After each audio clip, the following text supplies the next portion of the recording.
Good morning. This is Ron Rizzuto. I'm a professor of finance at the University of Denver, and I'll be with you as we go through and talk about lessons learned from government-owned networks. And we'll pivot from looking at back in terms of the what we know about these networks to we'll look at what are the implications and how these networks can help with solving the digital divide. There again,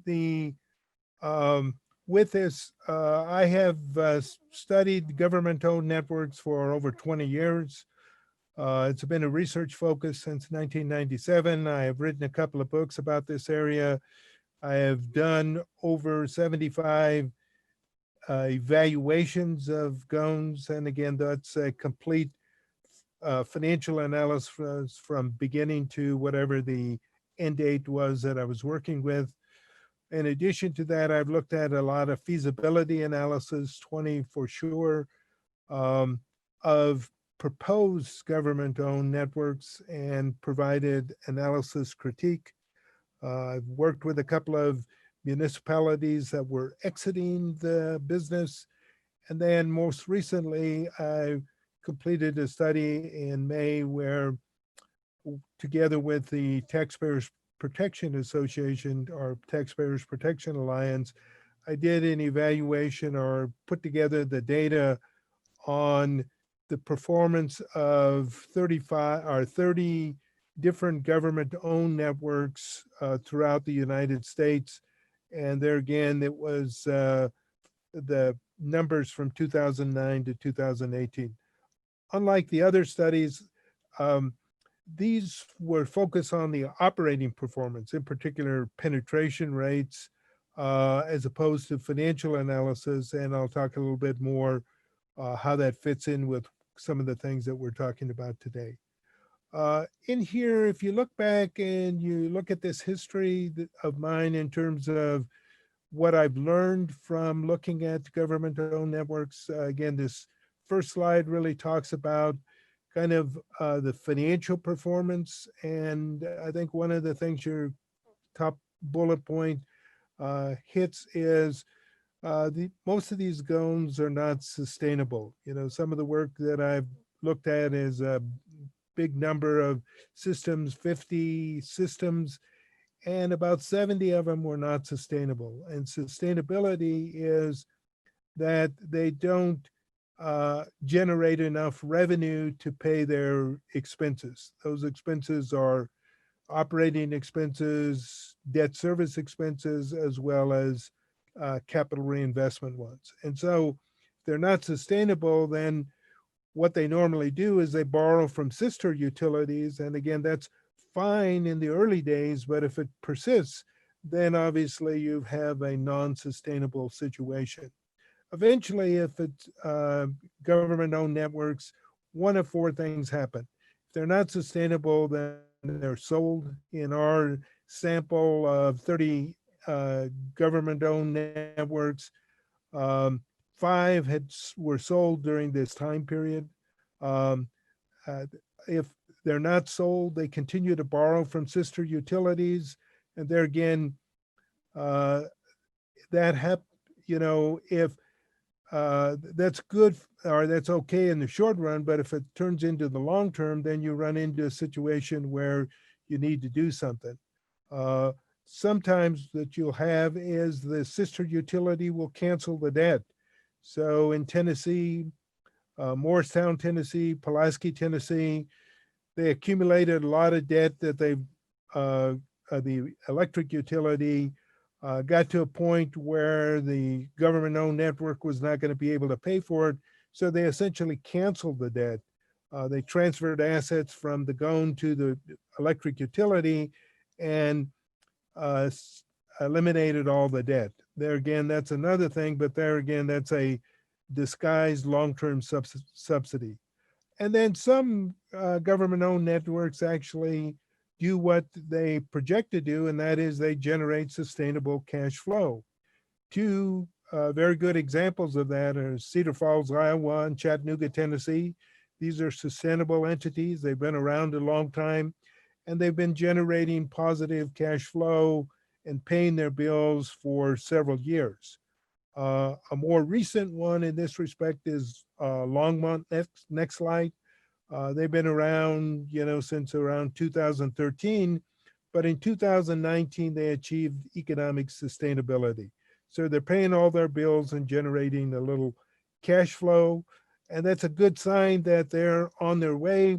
Again, the one reminder though is, the industry is dynamic. The media, telecom, uh, broadband business is dynamic, and so technology changes, competition changes, consumer habits change.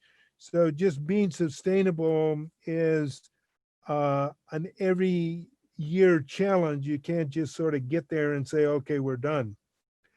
Uh, in here, this slide just highlights, if you're evaluating the financial performance of government-owned networks, you're dealing with some flawed data. And so consequently, the evaluations are not absolutely precise, but they're pretty good indications. I'm fairly competent in my numbers, but some limitations are, one, it's hard to do the evaluation, particularly because there's not a lot of financial transparency. Some of the, Longmont is a good example. The broadband numbers are buried in the electric utility numbers. So you can't really look at how the broadband is doing without doing a freedom of information request. And Longmont's been very accommodating. They comply with the Freedom of Information Act, but there are a lot of government-owned networks out there that will not comply. So you're left with little or no data. We had 5 communities that simply would not comply with the Freedom of Information Act. And so you don't have the data to work with. In addition, if you do have the data to work with, there are joint operating costs, joint capital costs. And so in there, the parsing out what goes to the broadband network versus the electric utility, that's a difficult challenge. So it leads to some imprecision. Sometimes there are loans from the electric utility or sister utility to the government-owned network, and either the terms are not well documented or maybe even they're interest-free kinds of loans. There's the debt forgiveness, and there again, how do you factor that into the economics of the viability of a government-owned network? And then in addition to that, besides the standalone ability of the network, it's hard to measure what the rate savings are. If the GOAN reduces the overall rates in the community retail rates, how do you measure that? How do you ascribe that to the benefit of the government-owned network? And then obviously a big one, what's the impact on economic development? So in there, what I would just like to say, government-owned networks, there's some mistakes that are made, and anybody who's looking at getting involved with a government-owned network should in fact pay attention to some of these. The first one relates to if you're putting together a feasibility analysis, a lot of times the plans for that feasibility analysis are not realistic. One of the reasons, one of the motivations for the Taxpayers Protection Alliance study was a lot of the proposed business plans are using data, they're making assumptions as to penetrations that are not very realistic. So this database we put together was designed to really get out there in the open, what are the penetrations of the existing fiber to the home government-owned networks out there, and then also provide a database to benchmark against in terms of looking at proposed project.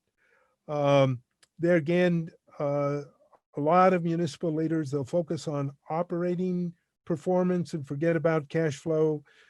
Cash flow, you may not be looking to make a profit, but you've got to pay your bills. And so some attention to cash flow is necessary. Sometimes in communities, they're slow in adjusting prices because there's a political decision. They don't want to raise prices, um, and consequently, they end up where they price their service below cost.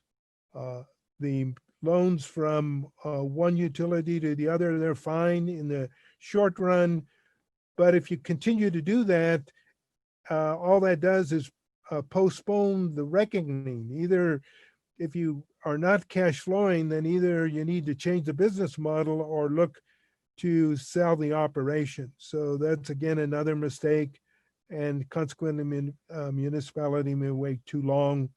And then the other thing is the when municipal leaders look at success of uh, Chattanooga or Longmont, there's some special circumstances that you need to just pay attention to make sure that those special circumstances apply to you. Case of Chattanooga, they had $110 million federal subsidy that they helped in building out their network. Case of Longmont, they had a fiber ring that was in place that they could piggyback on and not have to build it all from scratch. So these are some mistakes.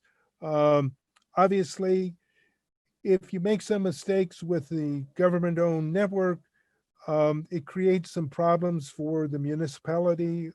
The municipality, if they're electric utility, if they have water utility, if they have wastewater, those are largely not competitive business. But media and telecom is a competitive business, so you have to be careful that to understand you've got a risky venture there.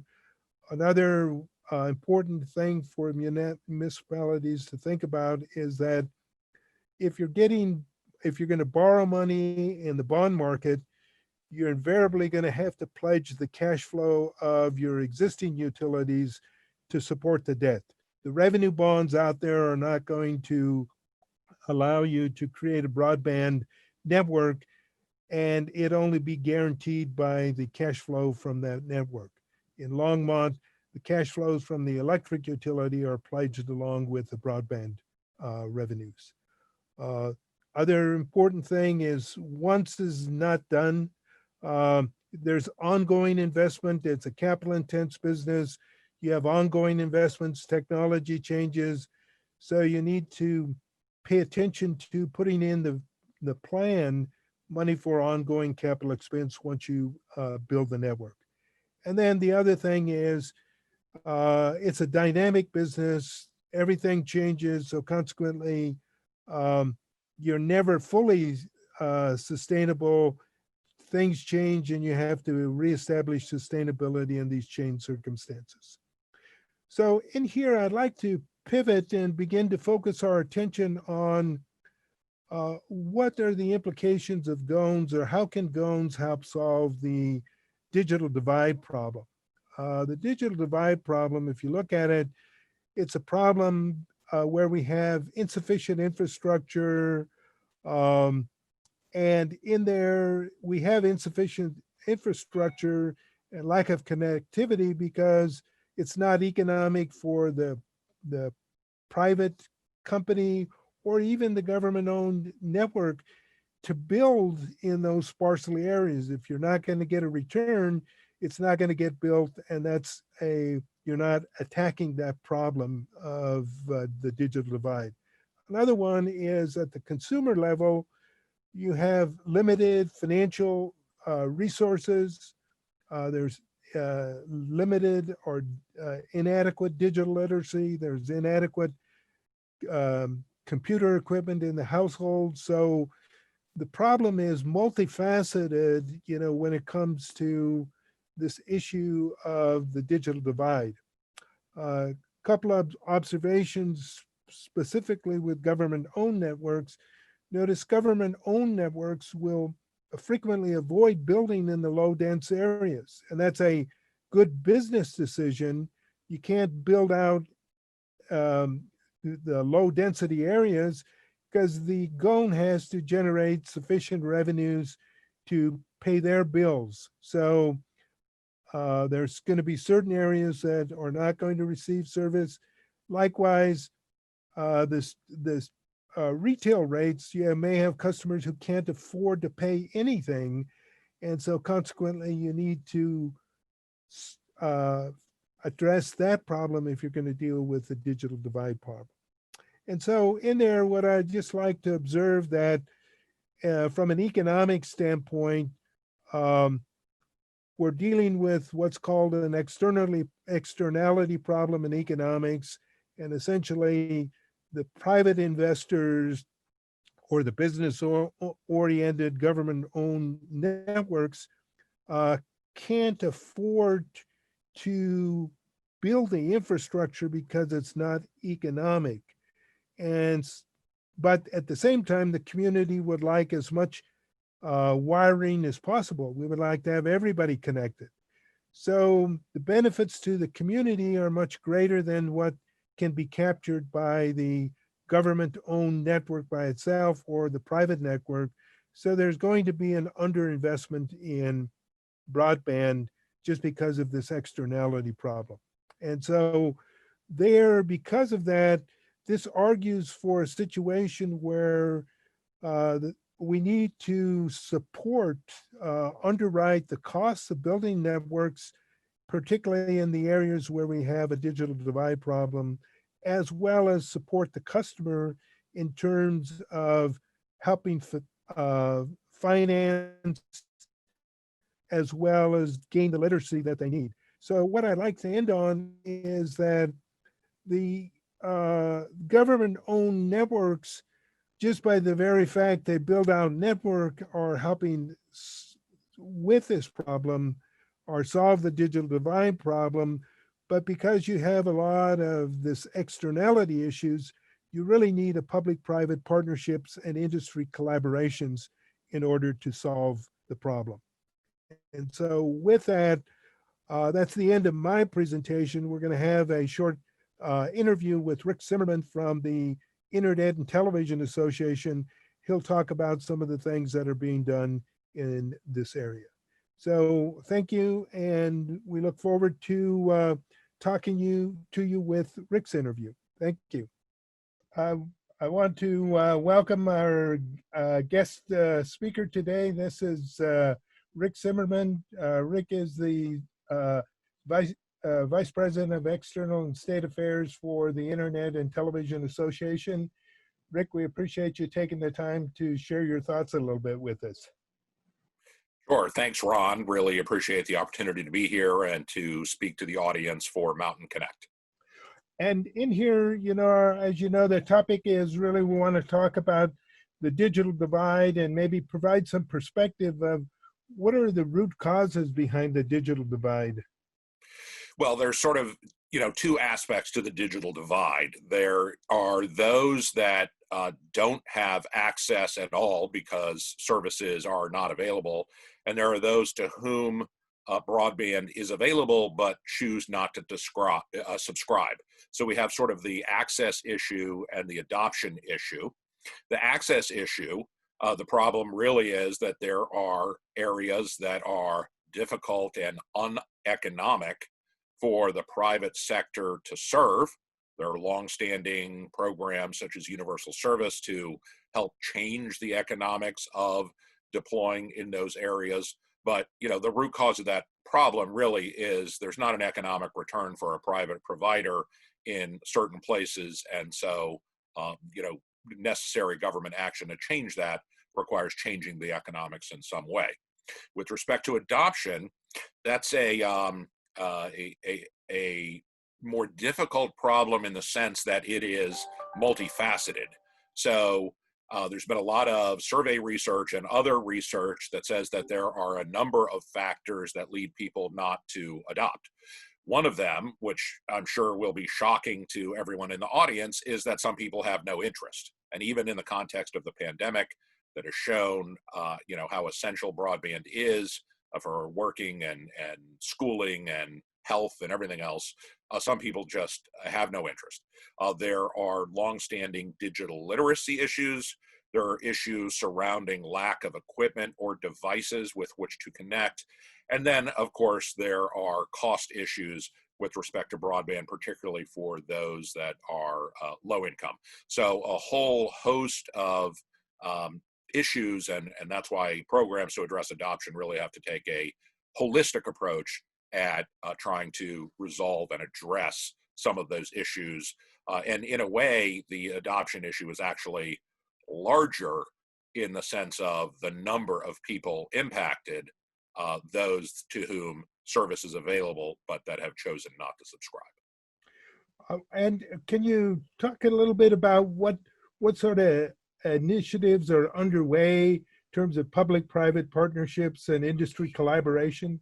Sure. So I'm going to address the adoption issue first. So a number of the companies, perhaps I should have said at the outset that NCTA represents some of the largest broadband providers in the country.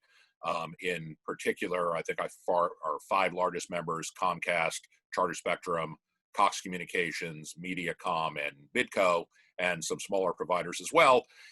They have had programs in place to assist low-income subscribers. Just by way of example, Comcast has a program known as Internet Essentials. Cox has something called Connect to Compete. Charter Spectrum has Spectrum Internet Assist.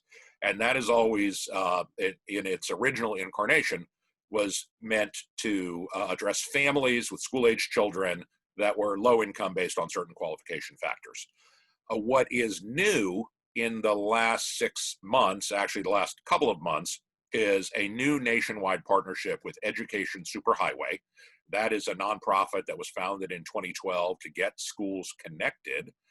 It's a partnership whereby school districts engage in partnerships, sponsored service arrangements, they're sometimes it's called bulk billing, where the school district will pay for the internet connection for all of the low income students who do not have service. So the key here really is, first of all, the internet service providers don't know who is low income. The schools don't know who does or doesn't have broadband. But by working together through a sponsored service arrangement, they're able to confidentially identify the low income students, and then the service provider can identify who does not have service. There's a standardized eligibility. Funding in many cases is coming from CARES Act money that was provided for education purposes. In some cases, philanthropic organizations. One of the first such partnerships was in Chicago, which is one of the largest school districts in the country, and a number of local philanthropic organizations stepped up to the plate to pay for service to get families connected. Similarly, in Philadelphia and a few other places, it's philanthropy. In some places, it's CARES Act money.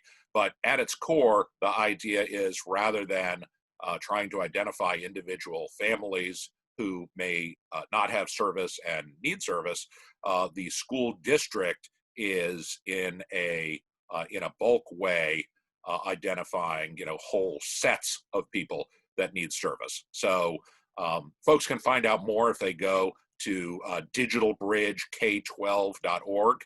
That's digitalbridgek, the number 12.org. And then go to the K-12 Bridge to Broadband program. A lot of great info there. On the deployment side, there are public-private partnerships coming out of a number of state broadband grant programs. And a couple of those of note from our perspective are Massachusetts, the Massachusetts Broadband Initiative; in Virginia, something known as VATI, V-A-T-I. And the hallmarks of those programs are, I mentioned previously, changing the economics of deployment. There is a funding grant. There is a reasonable match requirement on the part of the locality generally, or on the part of the company and the state in some cases. The program applies to unserved areas only.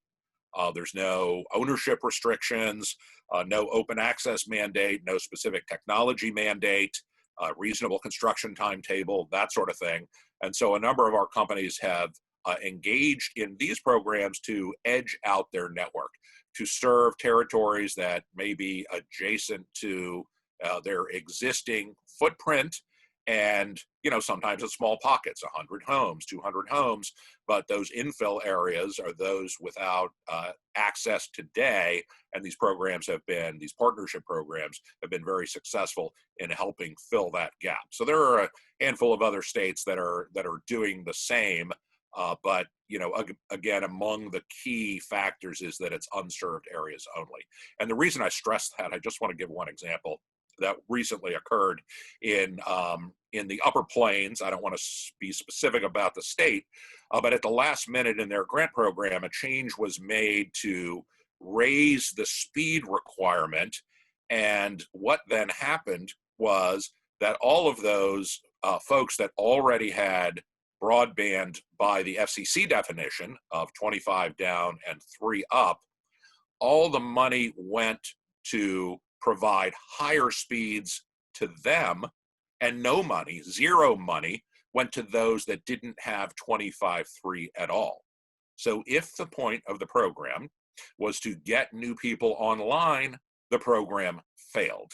That's why you have to focus on unserved areas, which is an objective term, rather than a subjective underserved areas. It's just like at Thanksgiving coming up shortly, right? Everyone at the Thanksgiving buffet table should get to go through the line once before anyone else goes back for seconds. Otherwise, you may run out of food and some people may get nothing. And that's exactly what we've seen in certain broadband programs.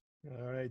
Well, Rick, I appreciate your perspectives. It's really very helpful for us. And any prognostication in terms of, are we going to see more of these public-private partnerships and industry collaborations? Well, I think we will, because it's been shown that they work. There's a lot of attention, as mentioned. It's becoming clear that, even more clear than it already was, that that broadband is essential to our everyday lives. So I'm confident that state policymakers and advocates at all levels will be pushing for more and better broadband, and our companies are very interested in pushing out broadband.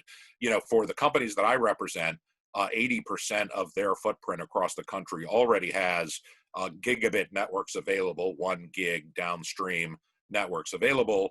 And now we're talking about 10G, a 10 gigabit symmetric in a few years.